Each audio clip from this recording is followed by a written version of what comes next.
Well, good morning. Thank you for joining me this morning on our another C.S. Lewis podcast. Hopefully, that you're enjoying engaging these different characters that Lewis creates for us in this book. Again, each of these characters, in many respects, represent a particular kind or type of person, and that type of person is usually made distinct by a particular or kind of sin that is in their life and how that sin has crippled them and prevented them from coming to faith in Christ. It is, in fact, the very thing that sent them to hell. So, as we go through the book, we will continue to discover those types of people, and for all of his education in terms of he was he's mostly known for Lewis is being an apologist of sorts for the Christian faith, and certainly all of his books in many respects can be read in that light. He was also a literary professor, so he that was his expertise at Cambridge and Oxford.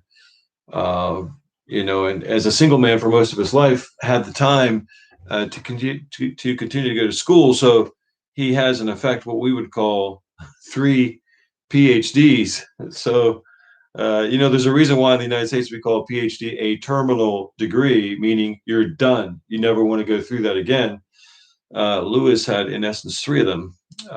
So no doubt his education covered a wide variety of disciplines. I'm sure he took an assortment of different kinds of courses, and not the least of which, he really has a deep understanding of the psychology of a person. And in his book, The Screw Tape Letters, when people asked him how did he get such incredible insight about sin in a person's life, what did you read, where did you go to school, all those kinds of things, Lewis would say, well, the greatest thing that informed me about the the the nature, the poignancy, the toxicity of sin is my own life. And so no doubt Lewis was being humble there, which is commendable, giving a man of his stature. But he also had, I think, educationally and experientially in life, just a deep understanding of what motivates people in the world in which we live. So it is here with each of these characters that you find in this book. Lewis has a deep insight into not only the nature of what motivates a person in their sin, but the culture and the sociology behind it as well. So it's always a treat when you read these different vignettes that he gives to us. It's always a treat to see what his insight is. And I'm not even sure that it's all so very intentional. I think that so much of his genius is even beyond his grasp. And that's the nature of a genius, by the way. The nature of a genius is a person who says or does profound things without even really having to work at it. And not even knowing that the most profound things that they say was intentional. It just came from them. It was just the essence of who they are. And so it is with Lewis. So in this chapter, then, we come across again a character that appeared earlier in the book, and that character appears in this book on page, well, at least my page 9. And it's during the time that they are on the omnibus and that they are leaving Greytown, which is the outer perimeter of hell itself, and they are ascending up towards heaven, driven by this angelic figure.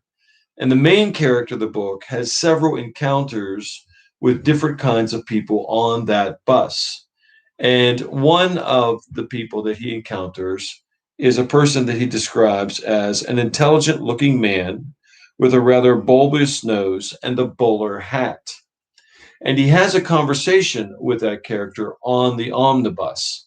And the conversation spans two primary things. The first of which has to do with the expanse of hell itself, how huge it is, how enormous it is. That some people in hell, because they can't get along, in effect, live light years away from each other.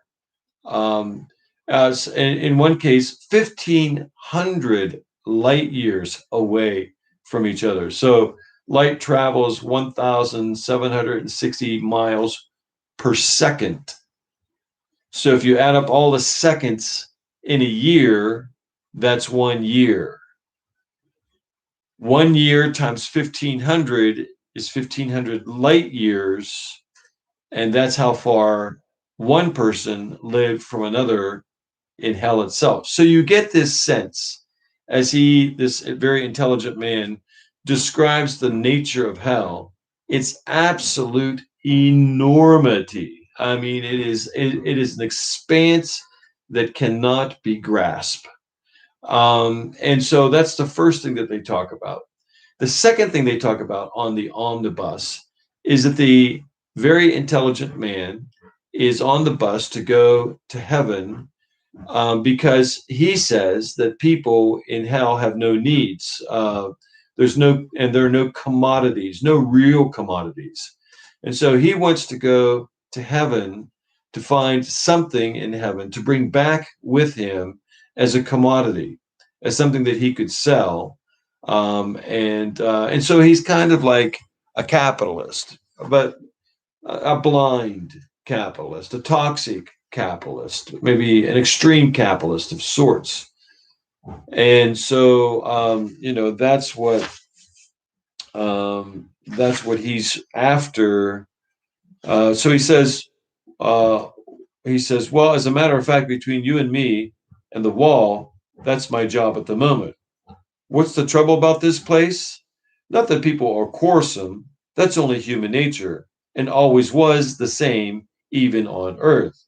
The trouble is they have no needs, and he capitalizes the word needs as if needs is a divine kind of thing. You get everything you want, not very good quality, of course, but just by imagining it in hell. That's why it never costs any trouble to move to another street or build another house. In other words, there's no proper economic basis for any community life. If they needed real shops, chaps would have to stay near where the real shops were. If they needed real houses, they'd have to stay near where the builders were. It's scarcity that enables a society to exist. Well, that's where I come in.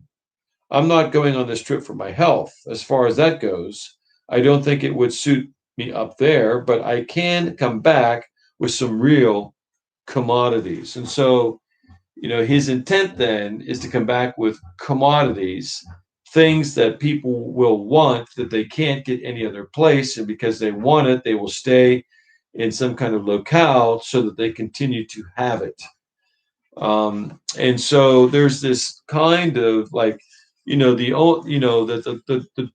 the trouble or the solution for the world's problems is to give them what they need, but based on scarcity. So that's what this very intelligent man is talking about. So as we begin this sixth chapter, then you need to keep both of those things in mind, because those themes revisit the sixth chapter.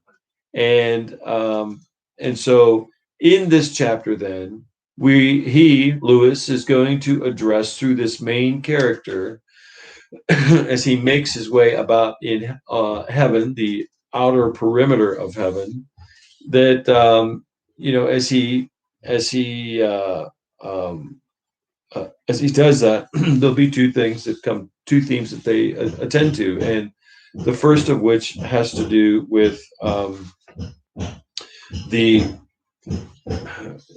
in a different sort of way, the enormity of hell, when it's really not all that enormous, and then also the idea of commodities.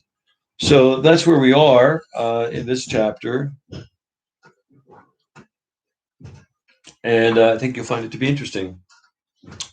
Now, to set the stage for this, Lewis spends a great deal of time with this main character exploring about. And the intent is to give you a sense of the beauty, the enormity of heaven as well. But it's the kind of beauty that you would think would be impossible to ignore. Like, how could you ignore this? How could this not speak in this kind of a way? And so it reminds me of Romans 1, I think 18 through 20. For the very heathen are without excuse, for the very nature cries out of the glory of God.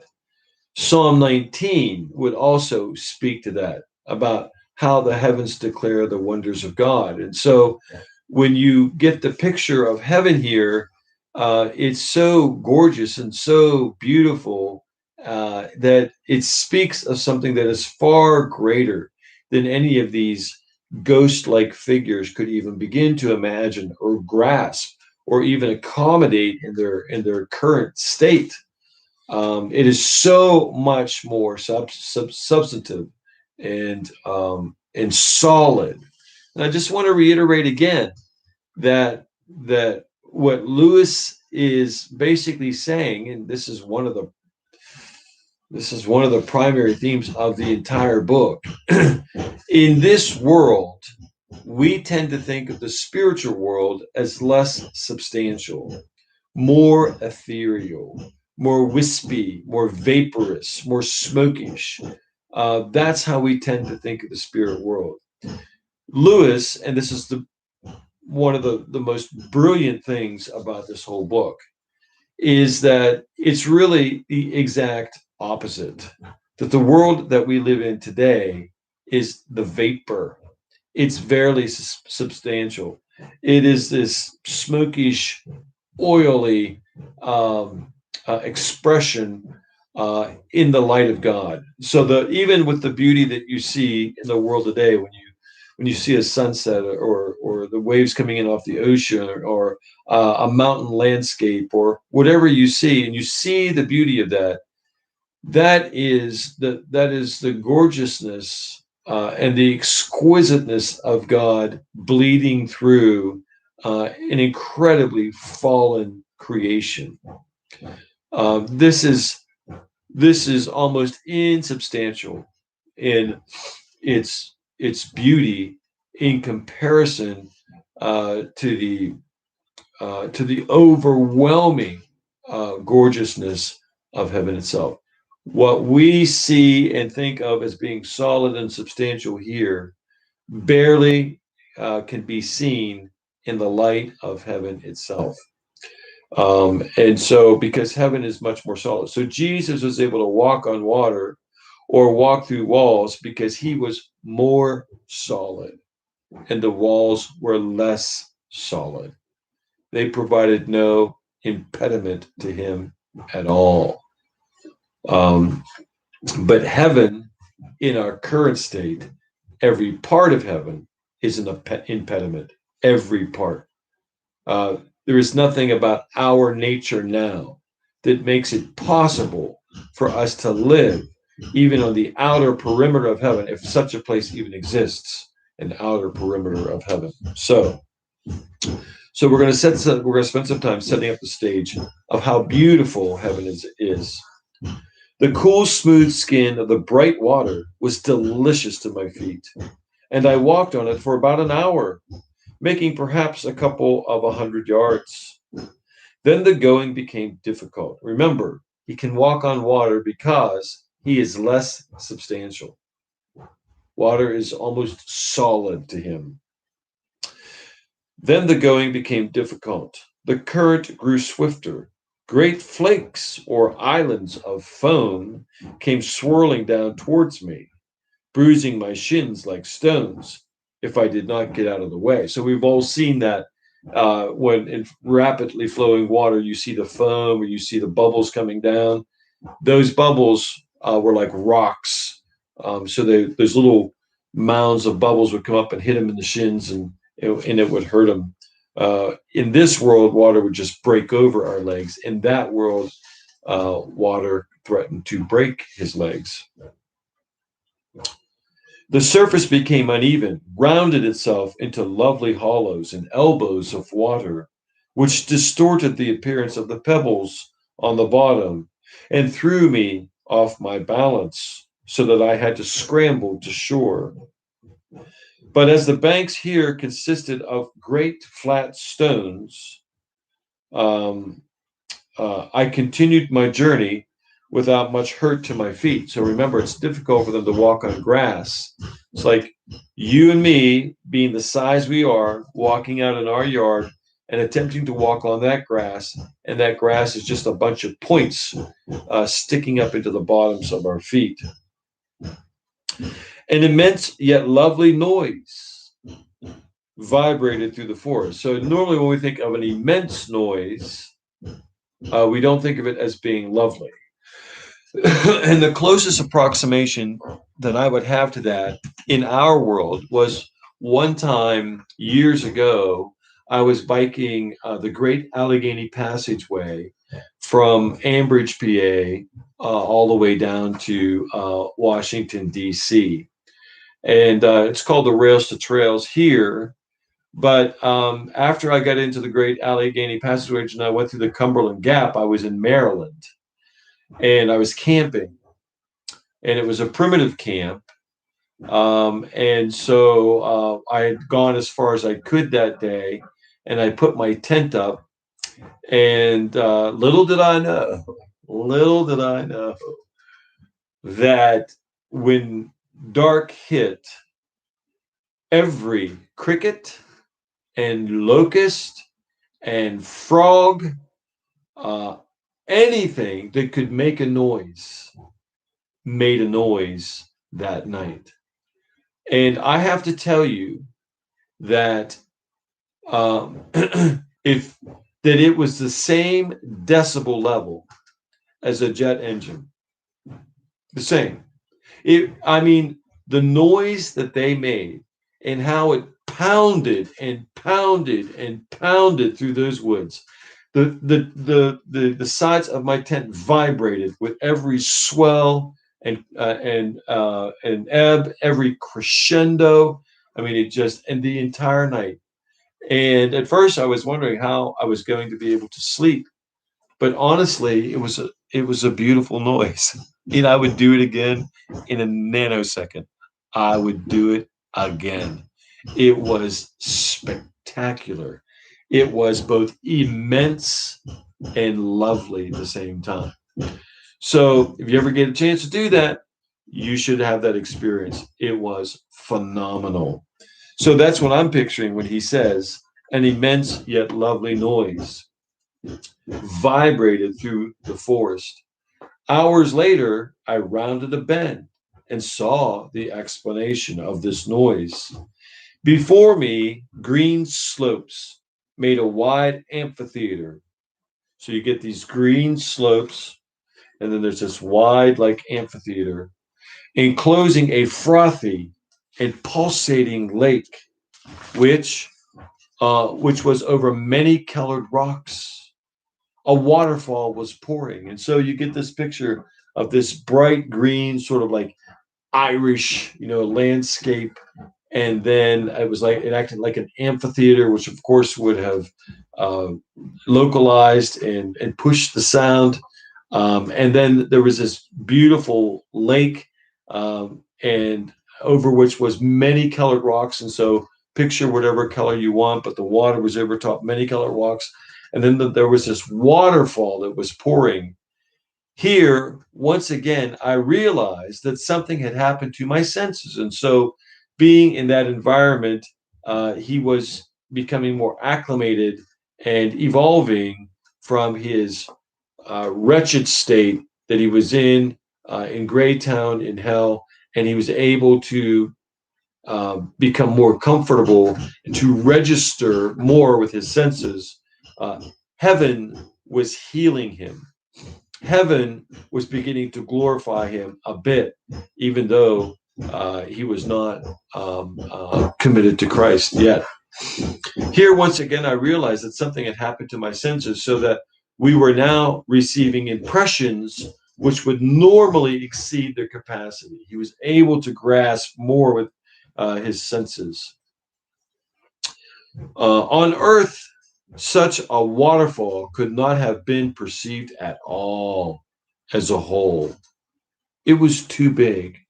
It was bigger than than Niagara Falls or any other great falls that you can think of. It was bigger than all of the great falls, all of the great waterfalls in the world. It was bigger than collectively than all of those great waterfalls in all one place, emitting all of the sound and the power and the thunder.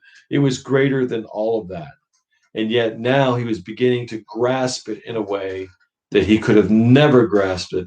I don't know if you've ever been in front of the Niagara Falls, but if you have been, that's one of the senses that you get. It's almost overwhelming, the power and the volume of those particular falls, and so that was kind of his experience. So on Earth, such a waterfall could not have been perceived at all as a whole. It was too big. Its sound would have been a terror in the woods for 20 miles. Here, after the first shock, my sensibility took both as well a my sensibility took both as a well-built ship takes a huge wave. I exalted, which is what my experience was with all of those cicadas, those locusts, those crickets, those tree frogs in the woods along the great Allegheny Passageway in Maryland. It was an exulting experience.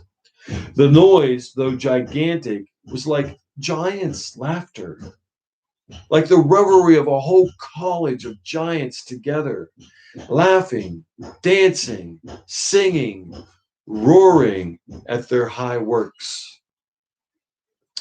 So he's just overwhelmed by this beautiful landscape, this tapestry that's in front of him. He's overwhelmed by the sound. It threatens to diminish him, and yet he's able to lean into it and to enjoy the gorgeousness and the beauty of that experience. Near the place where the fall plunged into the lake, there grew a tree, wet with the spray, half veiled in foam bows, flashing with bright, innumerable birds that flew among its branches. It rose in many shapes of billowy foliage, hung as a Fenland cloud. From every point, apples of gold gleamed through the trees. Now, picture this. So he's saying that there was this tree and that it was wet with the spray and half veiled in foam billows. So this spray is coming along, the sun's hitting it, or at least the light from the sun, and the tree is half hidden with all of these rainbow-like images that are a result of the light of the sun as well as the spray of the water, and that this gigantic tree was in part hidden by those foam bows, flashing with the bright innumerable. So there are birds all through, and they are bright and colorful all throughout the tree. You can see these birds that flew among its branches. And then the tree itself, it rose in many shapes of billowy foliage.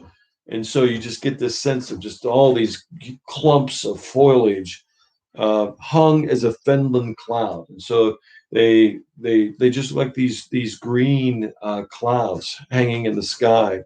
From every point of that tree, apples of gold gleam through the leaves. So you get this magnificent picture of where they are. and his experience, and he is exulting in this experience. It's just overwhelming. It's amazing. It's just incredible to behold. Nothing, he's never seen anything like it before in his whole life. And nothing in this world could ever replicate what it was that he saw. So you see where they're at. You get a picture of what he is experiencing. And now this happens. Suddenly, my attention was diverted by a curious appearance in the foreground.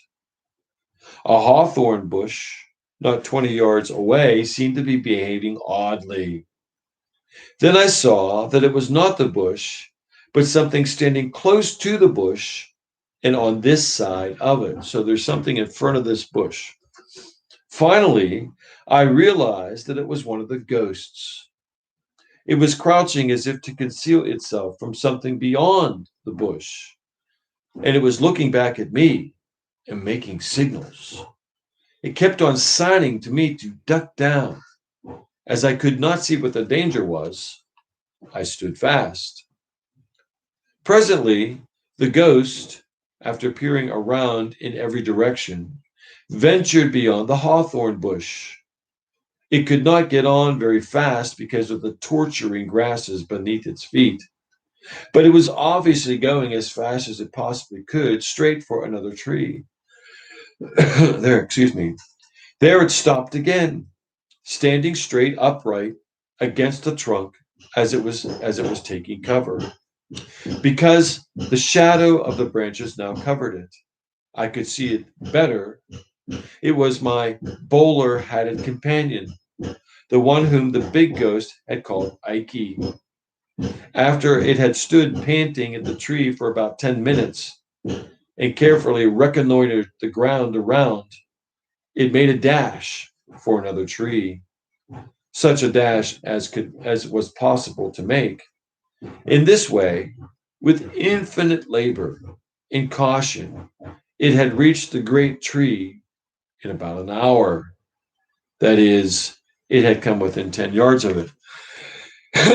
So you see this other ghost, and he doesn't seem to be having the same experience that the main character is.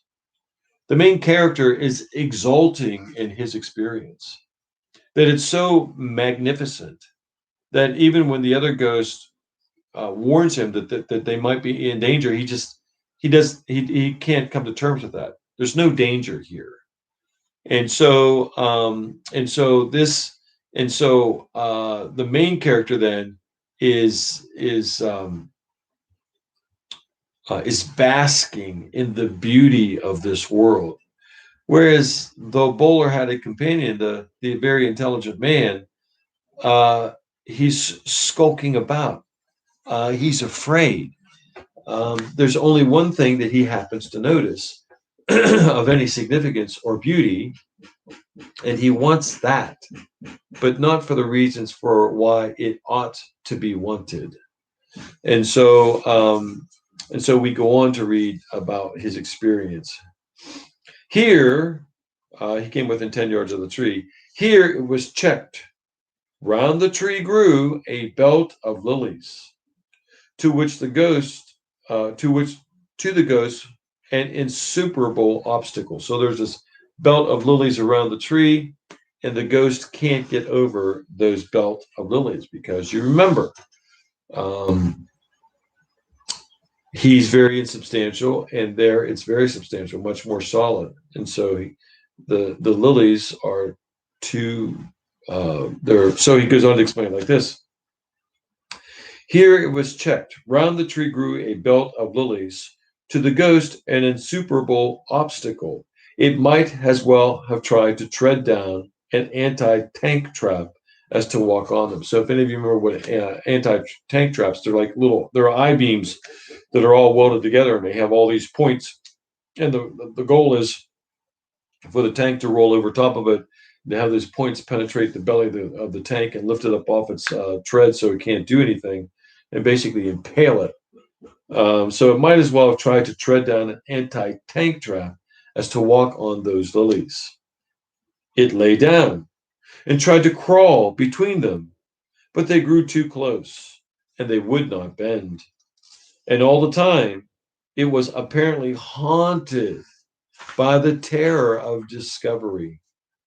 So he was up to no good, and he knew he was up to no good there, even in heaven. And again, his experience was not that of the main character. Uh, he was he was there to try and get to a place to get a certain thing, and he missed all of the beauty and the purpose for which that beauty existed, and it was not having that kind of an impact on him. At every whisper of the wind, it stopped and cowered. Once, at the cry of a bird, it struggled back to its last place of cover, but then desire hounded it out again, and it crawled once more to the tree. I saw it clasp its hands and writhe in the agony of its frustration. The wind seemed to be rising. I saw the ghost wring its hand and put its thumb into its mouth, cruelly pinched, I doubt not, between two stems of the lilies where the breeze had swayed them. Then came a real gust. The branches of the tree began to toss. A moment later, half a dozen apples had fallen round the ghost on it. He gave a sharp cry, but suddenly checked it.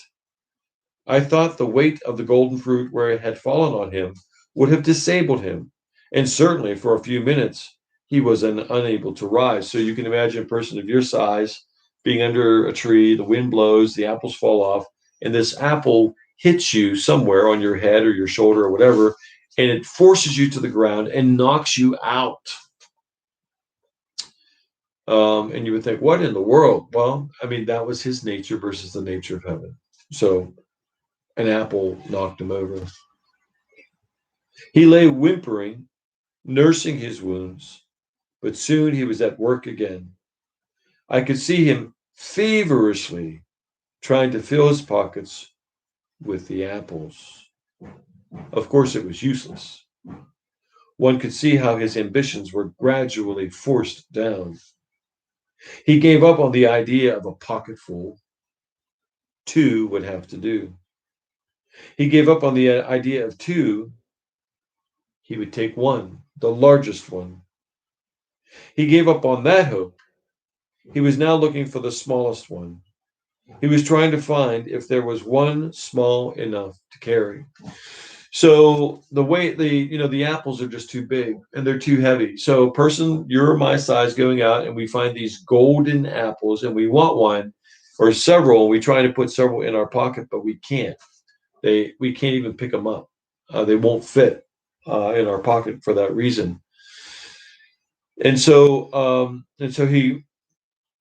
he goes from trying to get a bunch of apples to just two, and then finally to maybe the largest one, and then finally to the smallest one. And they're golden apples now. So something about the gold part of the apple has caught his eye. So this is what happens. He said the amazing thing was that he succeeded. When I remembered what the leaf had felt like when I tried to lift it, I could hardly help admiring this unhappy creature. So when the main character said he tried to lift the leaf earlier in the book, he said his heart almost cracked lifting it, but he did believe that he moved it just a little. But when I remember what the leaf felt like when I had tried to lift it, I could hardly help admiring this unhappy creature when I saw him rise, staggering to his feet, holding the smallest of the apples in his hands. He was lame from his hurts, and the weight bent him double. Yet even so, inch by inch, still availing himself every scrap of cover, he set out on his Via Dolorosa, his way of suffering, to the bus, carrying his torture. So this is not the purpose of heaven. The purpose of heaven is not to torture, but when we try to take the things of heaven and use them in our own way, they run counter to our nature, and it's painful. We cannot take the things of God and use them in a way they were never intended to be used, because when that happens, there is pain. So someone once said, we cannot break the law. We can only break ourselves against the law. We cannot break the law. We can only break ourselves against the law. So the law is from heaven. And when we try to misuse the law, then the very thing that should cause us pleasure and fulfillment and goodness and wholeness is the thing that we break ourselves against. And that's what he's saying here. So now what happens? Well, there's this voice, and the voice says, fool. Now, the word fool means uh, worthless, useless. So, as if to say, what you're doing is worthless, it's useless. So, this voice says, fool, put it down, said the great voice suddenly. It was quite like any other voice I had heard so far. It was a thunderous yet liquid voice. With an appalling certainty, I knew that the water itself was speaking, and I saw now, though I did not cease to look like, though it did not cease to look like a waterfall. So I garbled that up, so I want to get it clear here. With appalling certainty, I knew that the waterfall itself was speaking, and I saw now, though it did not cease to look like a waterfall, that it was also a bright angel who stood like one crucified against the rocks, pouring himself perpetually down towards the forest with a loud joy. So the waterfall is pouring itself down with a loud joy. And there's this angel who takes on the characteristics and nature of Christ as if he's crucified. He has a message for this ghost. Fool, he said, put it down. You cannot take it back. There is not room for it in hell. The smallest apple in heaven, or at least from that tree that was on the ground, the smallest apple cannot fit in the hell they came from, where people can actually live 1,500 light years away from each other. That apple cannot fit there. You see the difference. You see the true enormity of heaven. It's not just the apple that can't fit in the vast expanse of hell. So when you think of hell, how is it that hell could be so vast and yet fit so many people in it? That's because that has to do with the disintegration of the fall. That when we end up in hell, what we are here, there's just an infinitesimal, just a tiny, barely perceptible, hardly anything. It's it's atomic. It's so small of what is left of us that finally ends up in hell. That and you'll see later on how they describe the vastness of hell compared to the vastness of heaven. But this apple can't fit in the hell that this bowler guy. So it should have. So here this bowler had a companion, this very intelligent man, spent a great deal of time discussing with the main character the enormity of hell itself. And so when this angelic figure says to him, that apple can't fit in the hell that you just described, that should have gotten his attention. Something should have happened, but it didn't. Fool, he said, put it down. You cannot take it back. There is not room for it in hell. Stay here. Learn to eat such apples. The very leaves and blades of grass and the wood will delight to teach you. What beautiful words. What a very stark contrast. Not only could that apple not fit in hell, nobody in hell could even eat the apple or do anything with the apple, even if you had a piece of it there. It was useless. And so that's really what is intended by fool. Whether the ghost heard it or not, I don't know. At any rate, after pausing for a few minutes, it braced itself anew for its agonies and continued with even greater caution till I lost sight of it. So here we have then this incredible picture of heaven itself, and this guy who is so focused on what he believes he is supposed to do. He is so focused on his covetousness, his greed, that he's utterly and completely blinded to the things of God and to the things of heaven, in the way that they ought to be perceived. And the only thing, as he said earlier, I'm not going there for my health. I'm going to go and get something and bring it back. That was his total, and that's the thing that alienated him from God. It was his perception of um, what he was supposed to be about, what he believed people, what he thought people needed, and how he could make his life significant by meeting that particular need.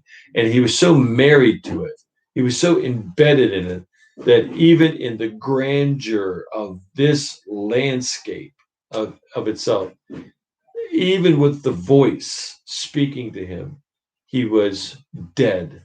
He was completely blinded.